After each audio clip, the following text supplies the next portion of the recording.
नमस्ते स्टूडेंट। आज हम सीख रहे हैं सीक्वेंस एंड सीरीज इस चैप्टर का 4th पार्ट। मतलब आज हम डिस्कस करने वाले हैं एक्सरसाइज 2.4। उसमें जो फर्स्ट पार्ट है वो फर्स्ट पार्ट है हार्मोनिक प्रोग्रेशन।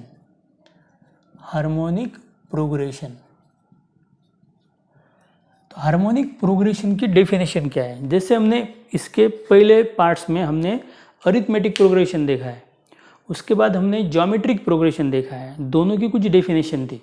अरिथमेटिक प्रोग्रेशन का मतलब था a sequence in which the difference between any two consecutive terms is constant. अगर किसी दो टर्म के बीच का डिफरेंस हर बार कांस्टेंट आ रहा है तो उसको हम एपी बोलते थे। जीपी का डेफिनेशन था if the ratio of two consecutive terms in a sequence is constant then the sequence is called GP. तो उसमें रेशियो सेम था।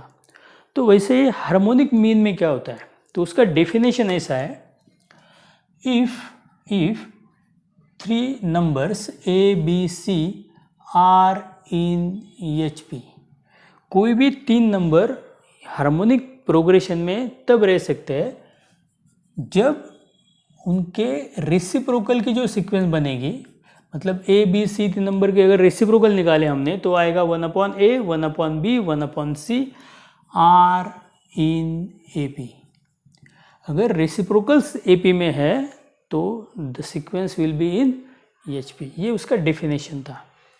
दूसरी चीज़, अगर हमको किसी हार्मोनिक प्रोग्रेशन में nth टर्म निकालना है तो हार्मोनिक मीन का कोई भी सम हम हार्मोनिक मीन के कोई फॉर्मूले से सॉल्व नहीं करते। तो हमेशा हार्मोनिक मीन को हमको हार्मोनिक प्रोग्रेशन को हमको अरिथमेटिक प्रोग्रेशन में कन्वर्ट करना पड़ता है।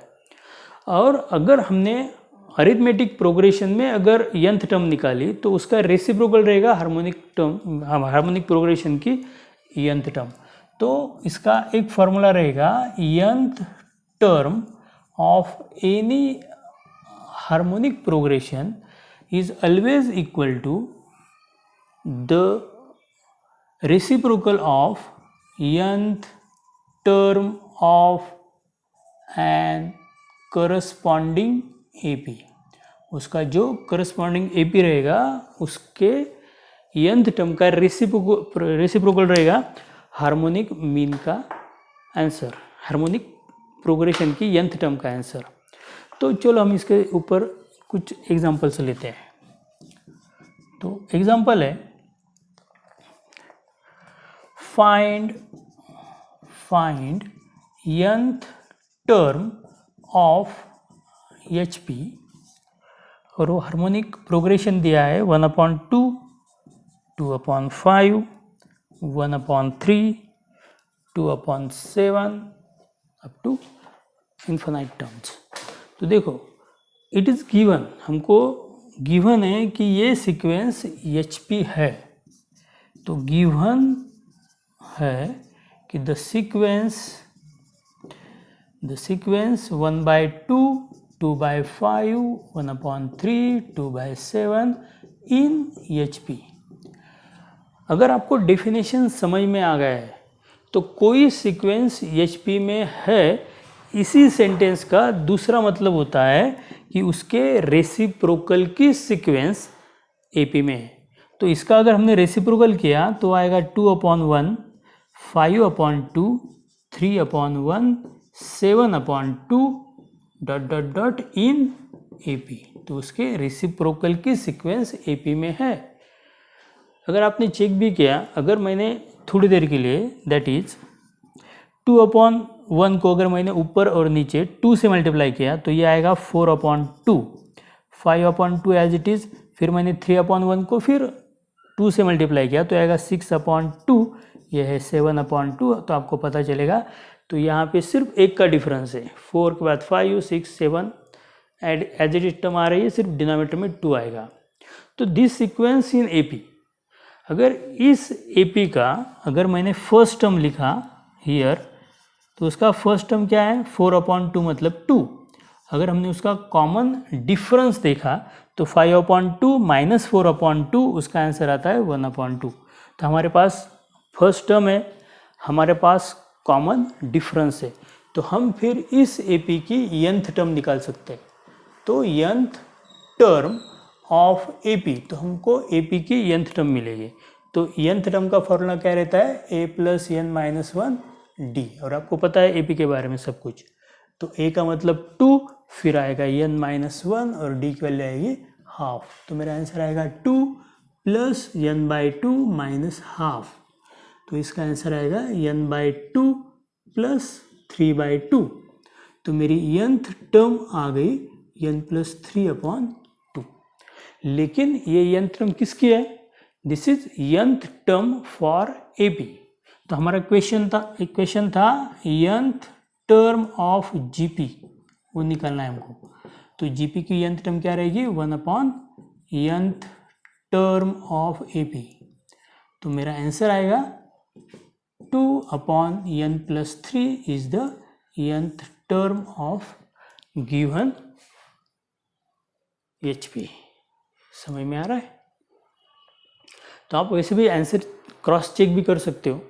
जैसे कि मैंने अगर यहाँ पे n की वैल्यू 1 लिखा, यहाँ पे अगर मैंने n की वैल्यू 1 लिखा तो मेरा आंसर आएगा 2/4, बराबर। 2/4 का मतलब होता है 1/2। अगर मैंने यहाँ पे n की वैल्यू 2 लिखा तो मेरा आंसर आएगा 2/5। आप चेक भी कर सकते हो और आपका आंसर मैच भी हो जाएगा। उसके बाद मैं कुछ और सम लेता हूँ। अगर मेरा क्वेश्चन है next, verify whether the following sequences in HP or not। आपको सीक्वेंस दिया है, गिवन है, और आपको ढूंढना है कि वो सीक्वेंस HP में है या नहीं है। तो अगर आपको डेफिनेशन अच्छी तरह से समझ में आ गया है तो कोई भी सीक्वेंस HP में तब रहती है जब उसकी रेसिप्रोकल की सीक्वेंस AP में रहती है। तो अगर मैं पहला क्वेश्चन लेता हूँ, उसमें सीक्वेंस है 5, 10/17, फिर 10/32, फिर 10/47, so many terms। हमको ढूंढना है कि ये सीक्वेंस HP में है या नहीं है। Now the sequence 5, 10/17, 10/32, 10/47 in HP, ये HP में तब रहेंगे if the reciprocal of that sequence. 5 का रेसिप्रोकल क्या होता है 1/5, 10/17 का 17/10, 32/10, 47/10 इन AP। अगर ये सीक्वेंस AP में है तो उसका रेसिप्रोकल का सीक्वेंस HP में होना ही चाहिए। तो हम क्या करेंगे, यहाँ पे फर्स्ट टर्म है 1/5, अगर मैंने उसको 2/10 बोल दिया थोड़ी देर के लिए।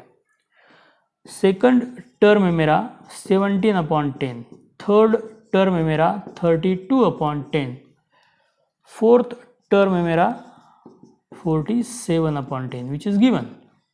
अगर हमने कंसेक्यूटिव दो टर्म के बीच का डिफरेंस निकाला, अगर मैंने यहाँ पे T2 - T1 निकाला तो T2 - T1 का आंसर आएगा 17/10 - 2/10 विच is equal to 15/10।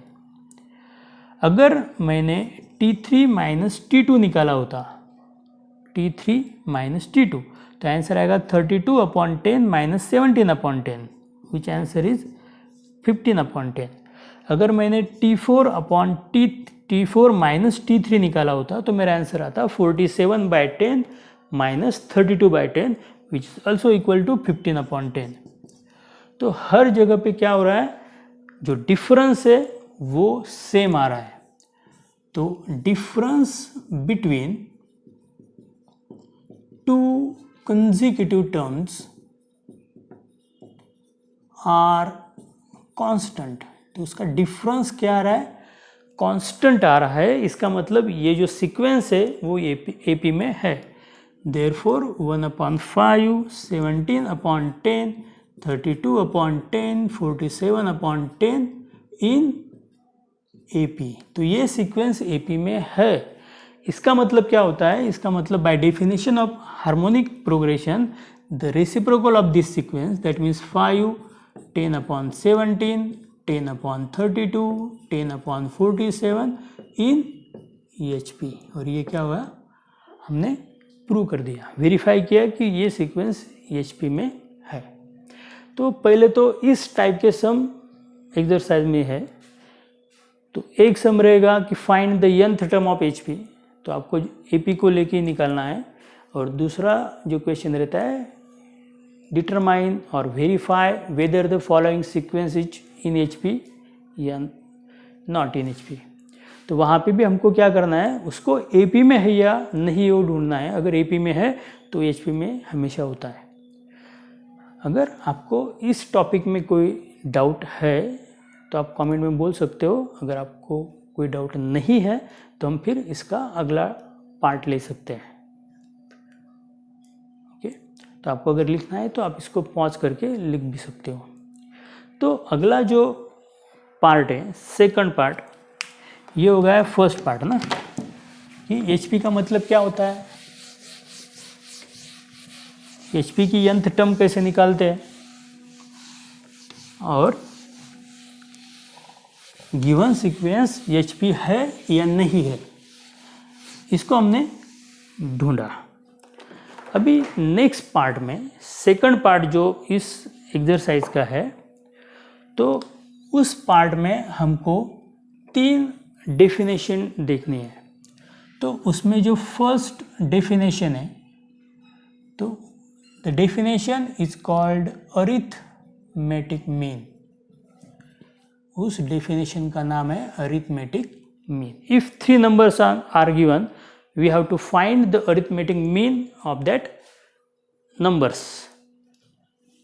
If A, B, C are in AP, अगर 3 नंबर AP में है तो इसका मतलब ये होता है कि हर 2 टर्म के बीच का डिफरेंस सेम है।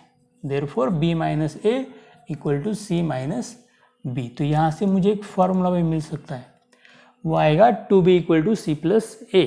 दैट मीन्स B की वैल्यू मिलेगी मुझे C प्लस A/2।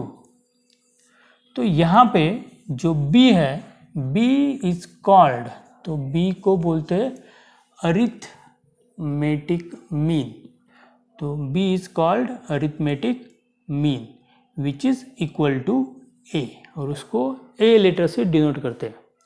तो A का मतलब होता है अरिथमेटिक मीन, और उसका फॉर्मूला होता है अरिथमेटिक मीन इक्वल टू जो 2 नंबर आपको दिए हैं तो उन 2 नंबर की एडिशन अपॉन 2। अगर आपको A और C पता है तो आप B की वैल्यू निकाल सकते हो।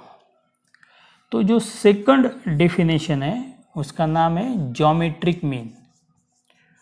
ज्योमेट्रिक मीन, उसको शॉर्टकट में हम बोलते हैं GM, ज्योमेट्रिक मीन। तो डेफिनेशन आपको थोड़ा अंदाज़ा तो हो गया होगा ना। तो अगर 3 नंबर मेरे पास है ABC और वो नंबर GP में है, ज्योमेट्रिक प्रोग्रेशन में है, इसका मतलब क्या होता है? इसका मतलब होता है कि हर 2 टर्म का रेशियो अगर हमने निकाला तो उसका आंसर सेम आएगा। B/A is equal to C/B। अगर उसको हमने क्रॉस किया तो आएगा B² equal to A into C। तो B की वैल्यू मुझे मिलेगी √A इंटू C। तो यहाँ पे जो B है, जो B हमने लिखा है, that B is called the geometric mean. Here B is called geometric mean, और उसको लेटर लिया जाता है G। G का मतलब होता है ज्योमेट्रिक मीन। तो उसके बाद थर्ड डेफिनेशन आती है HP की। तो अगर 3 number, if 3 numbers ABC in HP है, तो अगर 3 नंबर HP में है तो हमको उसके हार्मोनिक मीन की वैल्यू निकालनी है।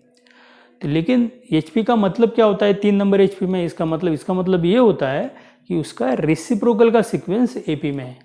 तो ये 3 नंबर HP में है, इसका मतलब होता है 1/A, 1/B और 1/C इन AP, बराबर। और अगर 3 नंबर AP में है तो हमने देखा है कि वहाँ पे रिलेशन बन जाता है 2 into the middle term equal to sum of the extremes. तो जो बाजू में है उस टर्म के addition is equal to 2 into the middle term. तो ये 3 नंबर AP में है, इसका मतलब होता है कि जो मिडल टर्म है उसका अगर हमने डबल कर दिया तो इक्वल टू मिलेगा हमको the sum of the extreme terms 1/A plus 1/C। अगर हम इसको क्रॉस मल्टीप्लिकेशन कर देंगे तो मुझे मिलेगा C प्लस A/CA और AC। अगर मैं इन्वर्ट एंडो प्रॉपर्टी यूज कर रहा हूँ, मैं रेसिप्रोकल कर रहा हूँ दोनों साइड का, तो मुझे मिलेगा B/2 is equal to AC और CA/C प्लस A और A प्लस C। तो इससे मुझे B की वैल्यू मिल सकती है। तो B की वैल्यू क्या है फिर 2AC/A प्लस C। और यहाँ पे जो B होता है, B इज कॉल्ड, B को बोलते हैं हार्मोनिक मीन, और उसके लिए लेटर होता है H। तो हार्मोनिक मीन के लिए हमारे पास लेटर है H।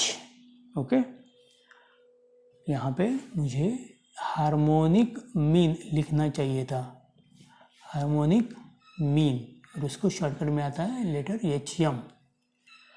ओके, तो मेरे पास 3 डेफिनेशन है और 3 फॉर्मूले। पहला डेफिनेशन था अरिथमेटिक मीन AM का, उसका फॉर्मूला है A equal to A plus C/2, G का फॉर्मूला है √AC और H का फॉर्मूला है 2AC/A प्लस C। यहाँ पे अगर हमने थोड़ा सोचा तो हमको A, G और H इन तीनों के बीच में कोई रिलेशन मिल सकता है। देखो, तो हम क्या करेंगे, रिलेशन ढूंढेंगे, relation between A, G and H।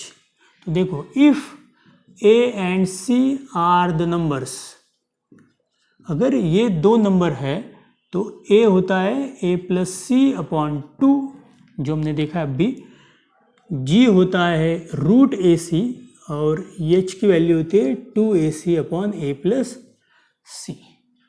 अगर आपने यहाँ पे A और H की टर्म अच्छी तरह से देखी तो आपको पता चलेगा A में है A प्लस C/2 और इसी का रेसिप्रोकल H में भी है 2/A प्लस C। अगर मैंने A और H का मल्टीप्लिकेशन कर दिया तो A प्लस C की टर्म भी कैंसिल हो जाएगी और 2 भी कैंसिल हो जाएगा, तो यहाँ पे सिर्फ बचेगा A इंटू C। अगर मैंने A इंटू H किया होता तो A plus C/2 get cancel and the remaining term is only AC, और √AC का मतलब G होता है, इसका मतलब G स्क्वायर की वैल्यू AC होती है। तो मुझे G का square equal to A into H, ये रिलेशन इन 3 फॉर्मूले के वजह से मिलेगा। तो ये फॉर्मूला काफ़ी इम्पोर्टेंट फार्मूला है इस एक्सरसाइज के लिए। आपको इतनी थ्योरी याद करनी है इस एक्सरसाइज को सॉल्व करने के लिए। तो पहले ये सब थ्योरी आप पढ़ लो, अच्छी तरह से समझ लो। अगर एक बार ये समझ में आ गई थ्योरी तो आप इस टाइप का, इस एक्सरसाइज का एवरी क्वेश्चन सॉल्व कर सकते हो। तो लुक हियर, अगर आपको ये लिख लेना है तो उसको पॉज करके पहले लिख लो, फिर हम क्या करेंगे, इसके एक्सरसाइज के क्वेश्चन सॉल्व करेंगे। Okay, now I rub it. मैं इसको क्या कर रहा हूँ, अभी रब कर रहा हूँ।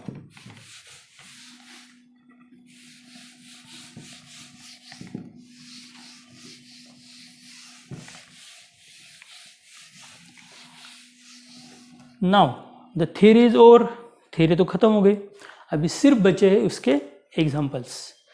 मैं एक्सरसाइज 2.4 के क्वेश्चन से ले रहा हूँ। आपके पास अगर महाराष्ट्र बोर्ड का बुक है तो बुक आप निकाल के भी चेक कर सकते हो। तो मैं एक्सरसाइज 2.4 का क्वेश्चन नंबर 3 ले रहा हूँ। क्वेश्चन नंबर 3 ऐसा है, find AM of 2, find M मतलब arithmetic mean of two positive numbers. दो नंबर्स दिए है, उसका हमको क्या करना है, अरिथमेटिक मीन निकालना है। हुज जीएम, जिनका जीएम है 4 एंड जिनका एचएम है 16/5। तो मेरे पास जीएम है, मेरे पास एचएम है, मुझे निकालना है एएम। तो आपको नंबर्स निकालने नहीं है, तो आपको सिर्फ एक फॉर्मूले की यहाँ पे ज़रूरत है जिसमें जी, एच और ए आता है। तो अगर मैं इसको सॉल्व करूँगा तो मैं लिखूँगा गिवन में मुझे जी दिया है 4, मुझे एच दिया है 16/5 और मुझे निकालना है टू फाइंड मेरा ए। तो मुझे इन तीनों के ऊपर एक फॉर्मूला पता है, we know that G square equal to A into H. अगर हमने यहाँ पे वैल्यू पुटअप किया तो यहाँ पे क्या मिलेगा मुझे, जी स्क्वायर मतलब 16, तो जी की वैल्यू 4 है, 4 का स्क्वायर होता है 16 equal to A into h. A की वैल्यू मुझे पता नहीं लेकिन एच की वैल्यू मुझे पता है। तो मेरा अगर 16 कैंसिल किया तो मेरा आंसर आएगा a equal to 5। This is my answer. तो मैं लेता हूँ क्वेश्चन नंबर 5। देखो तो फिफ्थ क्वेश्चन ऐसा है, find the GM of two positive numbers whose AM and HM are given. तो मुझे निकालना है to find a G equal to what when A is given, A is 75 and H is 48। तो आपको पता चलेगा कि सिर्फ फॉर्मूले के ऊपर ये सम डिपेंड करते हैं, तो आपको सिर्फ फॉर्मूला याद रखना है। तो हमारे पास फॉर्मूला है, we have g square equal to A into h. G की वैल्यू हमको पता नहीं है लेकिन हमको ए की वैल्यू पता है 75, हमको एच की वैल्यू पता है 48 और हमको ढूंढना है ये किसका स्क्वायर है, 75 इंटू 48 किसका स्क्वायर है। तो सिंपल चीज़ करेंगे, तो जी स्क्वायर इक्वल टू 75 को ऐसे दो टर्म में डिवाइड करेंगे जिसमें एक का स्क्वायर आएगा और एक टर्म कंपोजिट नंबर आएगा। तो इसको मैं लिखता हूँ 25 इंटू 3 बराबर, और 48 को मैं लिखता हूँ 16 इंटू 3। तो जहाँ पे 25 और 16 कंप्लीट स्क्वायर है तो मुझे जी स्क्वायर मिलेगा, 25 है 5 का स्क्वायर, 16 है 4 का स्क्वायर और रिमेनिंग टर्म है 3 इंटू 3 मतलब 3 का square. Take square root of each term, we get 5 into 4 into 3। तो मेरा जी का आंसर मिल जाएगा 5 4 ज़ा 20, 23 ज़ा 60। The value of G is 60। समझ में आ रहा है। तो अभी हम लेंगे क्वेश्चन नंबर 9।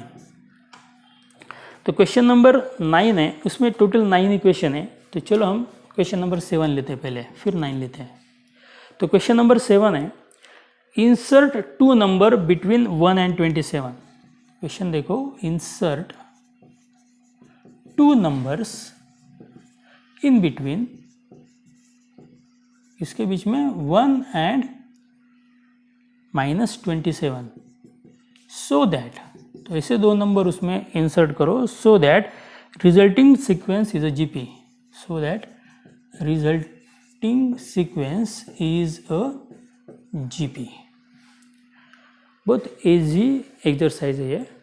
मुझे क्या करना है, दो नंबर्स डालने हैं इन दो नंबर के बीच में। Let the numbers are a and b. तो देयरफॉर, तो मेरे पास 4 नंबर है अभी, द नंबर्स, तो इन दोनों के बीच में मैं ए और बी डाल रहा हूँ, तो मेरे नंबर आएंगे 1, A, B, -27। और वो कहाँ, इसमें वो ज्योमेट्रिक प्रोग्रेशन में है, it is given, they are in GP. Okay, अगर 4 नंबर मेरे पास जीपी में है तो इसका मतलब उनका रेशियो तो सेम ही होना चाहिए। Insert two number in between field so that GP. तो सिर्फ आपको फाइंड क्या है पता नहीं, बुक में तो टू फाइंड लिखा ही नहीं है। तो मैं पहले वो दो नंबर निकाल लेता हूँ, फिर देखेंगे आंसर में क्या है। तो the numbers 1, A, B and -27 are in GP. तो देयरफॉर उनका रेशियो तो सेम रहेगा। तो therefore A/1 equal to B/A equal to -27/B बराबर। तो रेशियोज मुझे क्या मिलेंगे, इक्वल मिलेंगे क्योंकि वो जीपी में।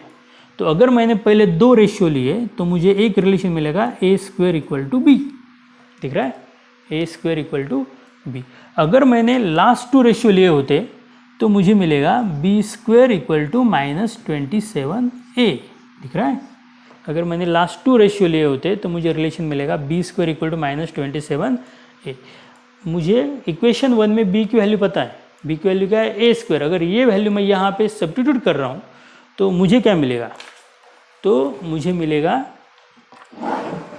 देखो बी स्क्वायर, बी की वैल्यू क्या है अभी, बी की वैल्यू मेरे पास ए स्क्वायर, तो उसका भी स्क्वायर, तो B square equal to 27a, A not equal to 0, तो ए गेट कैंसिल, तो मुझे मिलेगा ए क्यूब इक्वल टू 27, तो 27 3 का क्यूब है, तो मतलब ए की वैल्यू मिल गई मुझे 3, मतलब एक नंबर तो 3 हो गया। अगर मैंने ये वैल्यू इक्वेशन 1 या इक्वेशन 2 में डाली होती, डालूंगा अगर मैं, तो मुझे b की वैल्यू मिलेगी, तो मुझे मिलेगा ए स्क्वायर मतलब 3 का square equal to b, therefore b equal to 9। तो मेरा आंसर आएगा द नंबर्स आर 3 and 9, या the inserting numbers are such that the sequence, अगर मैंने सीक्वेंस बनाया तो 1 3 9 -27, यहाँ पे B square equal to -27a है, तो यहाँ पे a की वैल्यू -3 आएगी और b की value still 9। 1 -3 9 -27 are in GP, तो यहाँ पे वो नंबर GP में आएंगे। शायद यहाँ तक आपको सब समझ में आ गया है, आप दोबारा चेक कर सकते हो। पहला क्वेश्चन बहुत इजी था, उसमें सिर्फ आपको a की वैल्यू निकालनी थी, आपको बाकी बची हुई 2 वैल्यू दी थी फॉर्मूले में। तो सेकंड क्वेश्चन में भी सेम था, आपको 3 में से 2 वैल्यू पता है, थर्ड वैल्यू निकालनी है। थर्ड क्वेश्चन में था कि आपको 2 नंबर्स निकालने हैं, जिन 2 नंबर के साथ ये 4 नंबर वाला सीक्वेंस GP में आएगा। तो हम लेंगे अभी लास्ट वाला सम, तो पहले इसको मुझे रब करना पड़ेगा। अगर आपको ये समझ में आ गया है तो मैं इसको अभी रब करता हूँ।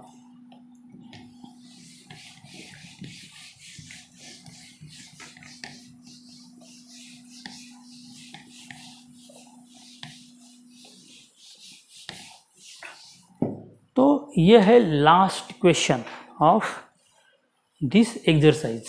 तो क्वेश्चन ऐसा है, question number 9, find 2 numbers where AM exceeds their GM by half and their HM by 25/26।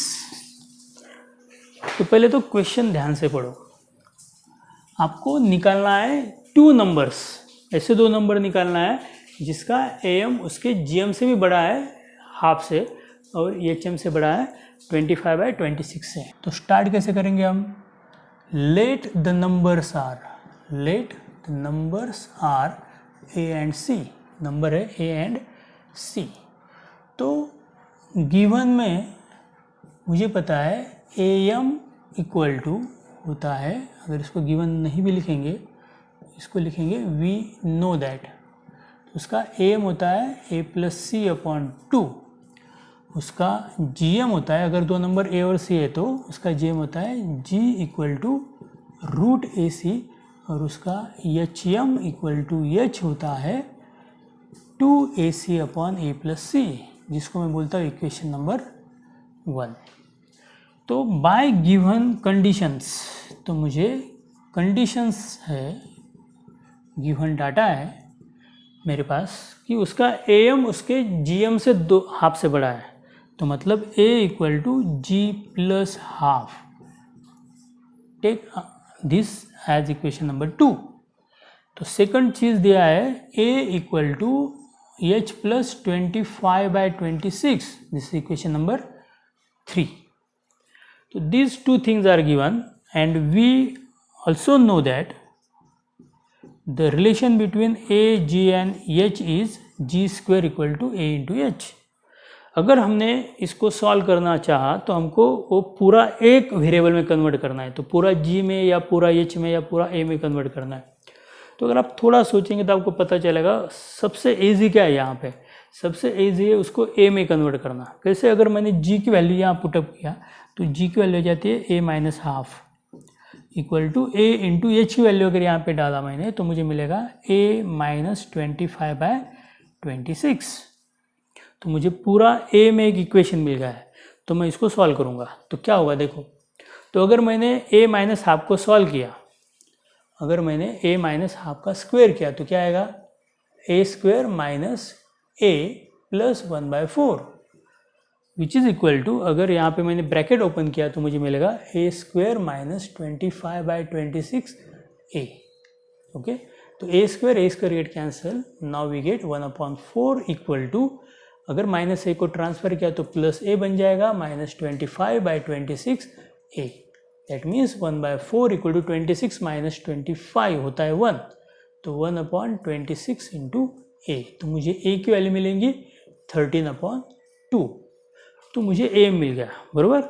अगर मैं ये a की वैल्यू इक्वेशन 2 में डालता हूँ, put this value in equation 2, तो मुझे मिलेगा 13/2 equal to g plus half.